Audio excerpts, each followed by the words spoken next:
It's now 40 minutes past 12 o'clock. Good afternoon. You're in the company of Susan Ng and Stanley Leong as we take you through your early part of your Friday afternoon before we say au revoir at about 2 o'clock. Right, Sue?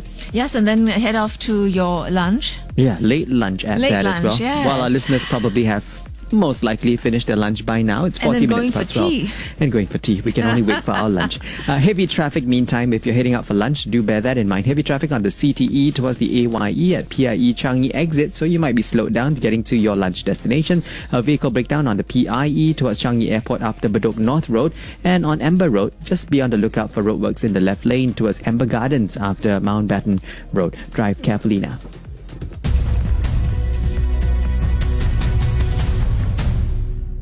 This is CNA 938. Thank you for joining us on your Friday edition. And it's time to bring you CNA Plus, our special segment on this program that features projects our colleagues are working on across the newsroom. And today, we explore Singapore's reputation as a food paradise. And hidden amongst the heaping plates and fragrant aromas is a silent epidemic, and it's called hunger.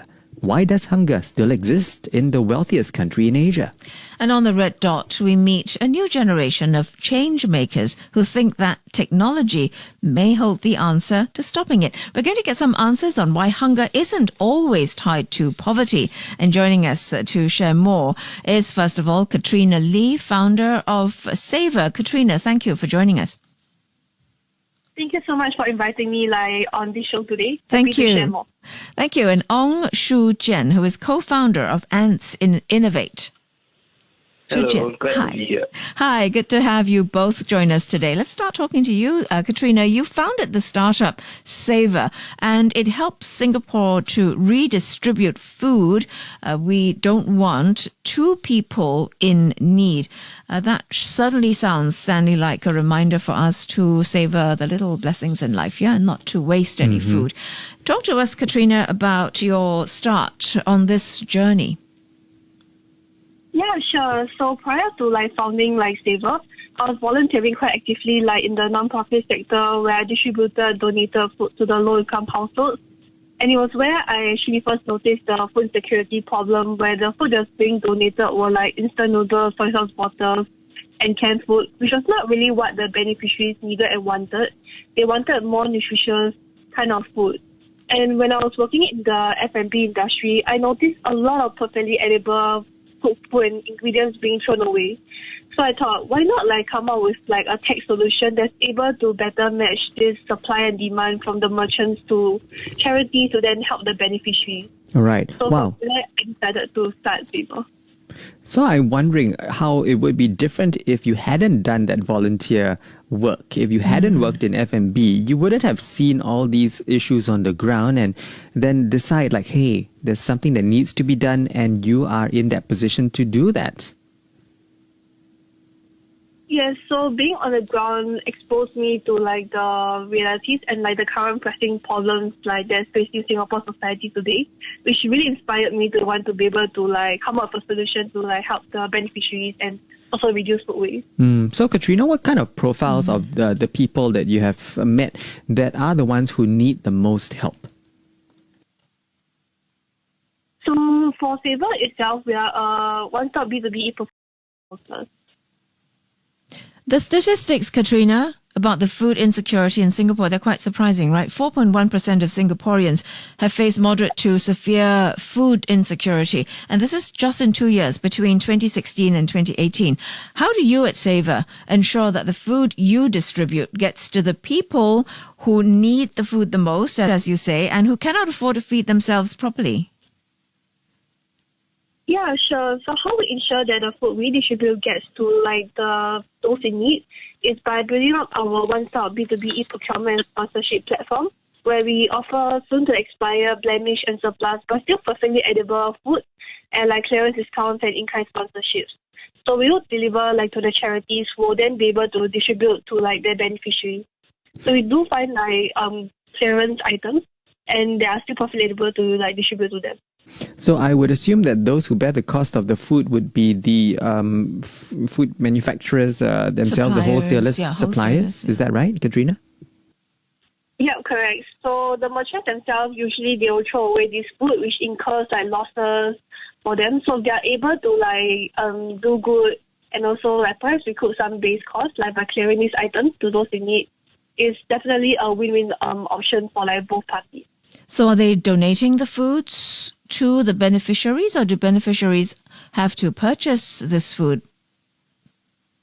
So usually charities are able to either purchase or get sponsorships from our platform. So even the purchases will be at clearance discount. Okay, well, thanks, Katrina, for telling us a little bit more about the work that you do at Savour.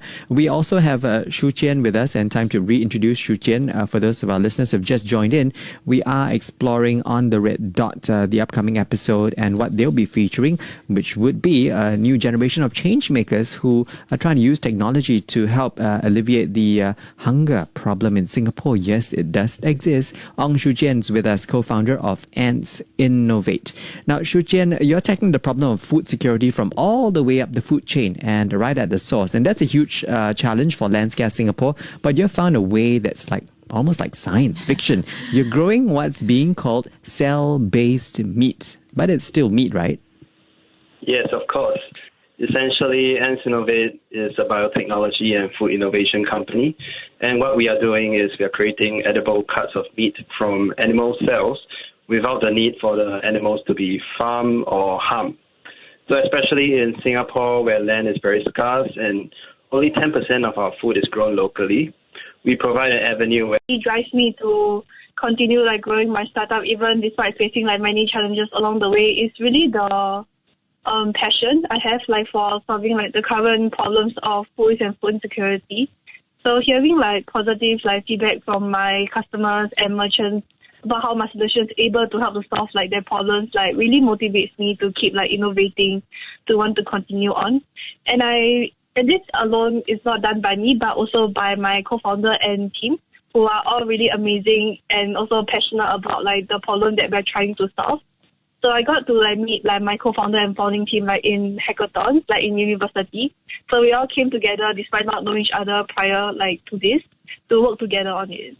So I guess really having the passion and motivation is what will help you to move forward despite having any challenges along the way. You know, Katrina, hunger is one thing, but hidden hunger is actually also quite a concern. And we understand hidden hunger to be where the quality of the food we eat doesn't meet with our nutrient requirements. And I see this quite a lot talking to people who work with seniors.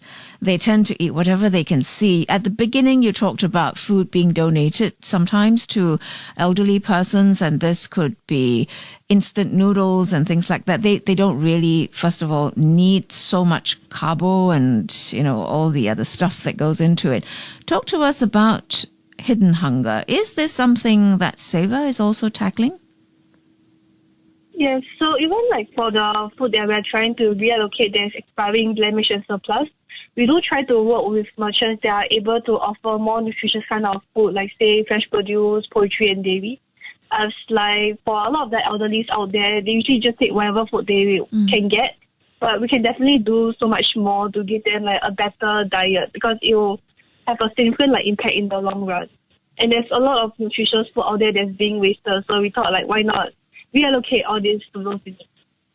Yep, don't let the food go to waste. Shu Qian also will be featured alongside our other guest, Katrina, tonight on the Red Dot. Now, Shu Qian, coming back to you, On the Red Dot looks also at aquaponics and other food sources like foraging to complement the food that we import. But when it comes to cell-based meat, which you work on, Shu Qian, and you and your team, how much do you think innovative food tech like this can help strengthen Singapore's food security?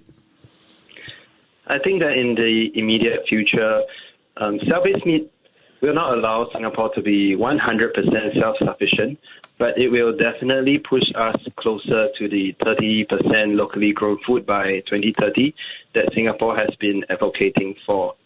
And with the food supply instability that we have seen around the world, especially just last year during the pandemic, I think this will be one of the surest ways that can help us strengthen our food supply sources and hopefully move towards a more sustainable and ethical future as well. Okay, your product is different, isn't it, from Impossible Meats and Beyond Meats? They're all plant-based. However, your meat is still plant-based, although you do use a real animal-based cell. That's right. Explain that to us. Yeah, so the main difference is that we are using an animal-based cell essence that combined with a plant-based scaffold to give us both the meaty flavor as well as the texture of meat. So what we do is we enrich the flavor of the cells, give it a very rich meaty flavor, very similar to what you find in pork belly and beef. And then we add it to our scaffold that is being made using plant proteins to give it the juicy, succulent texture that we are all familiar with. So with this method, we are bringing down the cost of production because we use less cells to create the meat, but instead we focus on the quality of the cell, the flavor of the cells, so that they are extremely flavorful even in lower quantities. And when combined with the texture of the plant-based proteins, gives you the complete meat-eating experience. Okay, I'm getting hungry just hearing you talk about meat and we haven't had lunch yet. But if we're going to be ordering something from you, will it be like a steak, single slab type, or will it be still in its minced form like hamburger patty types? Yeah, right now we have developed minced meat, and we have created together with chefs dishes like meatballs and cutlets. And we are currently also developing the whole cut meats like steaks and pork belly, which we hopefully can showcase the prototype by end of the year. So what's next then for you, Shu-Chen, at Ants Innovate? Yeah, so not just for Ants Innovate, but also for the whole cell-based meat field, we believe that this will be one of the key technologies to feed the next billion people on our planet. Especially in Singapore, we are seeing the ecosystem both within the industry and the research community growing very quickly, and we are part of it. So with the economies of scale, we are able to lower down the cost of production to meet the mass market demand. So I anticipate that within the next 5 to 10 years, we will see cell-based meat in our daily lives and our daily diet. For Ants Innovate itself, we currently already have a viable product that we are hoping to roll out by end of this year or early next year at a few partner restaurants.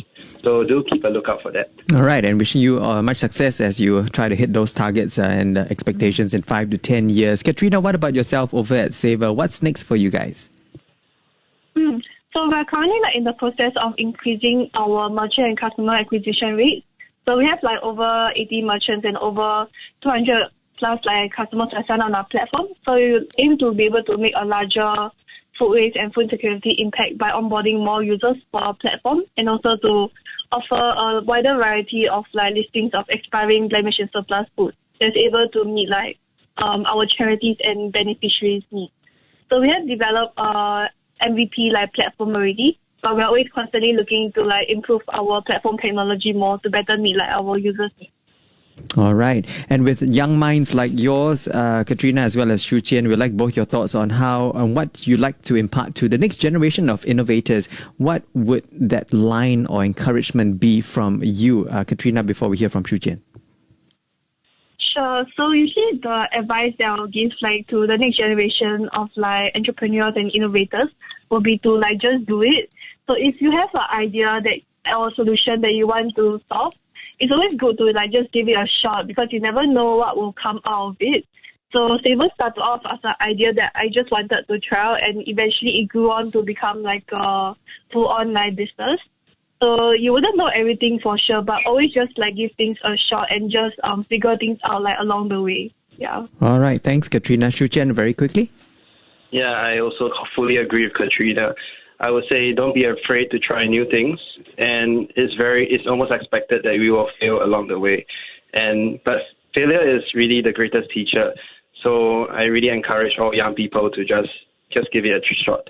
All right. Thank you both for joining us today on CNA 938. And we definitely will be watching out for tonight's episode of On the Red Dot, How to Stop Hunger. That's tonight, 9:30 p.m. on Channel 5, with a replay on Sunday, 21st March, 6:30 p.m. on CNA. Also available on mewatch.sg. We have been speaking this part of the hour with our two young guests, Katrina Lee, founder of Savour, and Ong Shu-Chen, co-founder of Ants Innovate.